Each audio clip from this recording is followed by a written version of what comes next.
Testing of Nakakita pressure transmitter. For testing, we add some pressurized air as power supply and as input signal.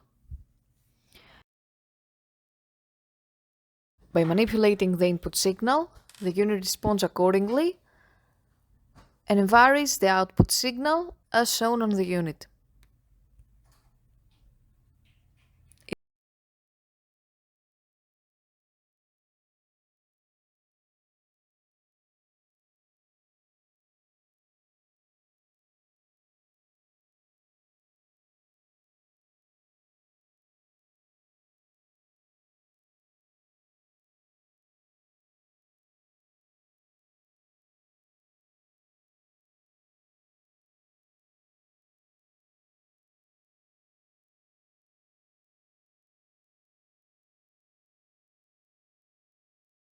It is now clear that the pressure transmitter is working successfully and is ready to be delivered to the customer.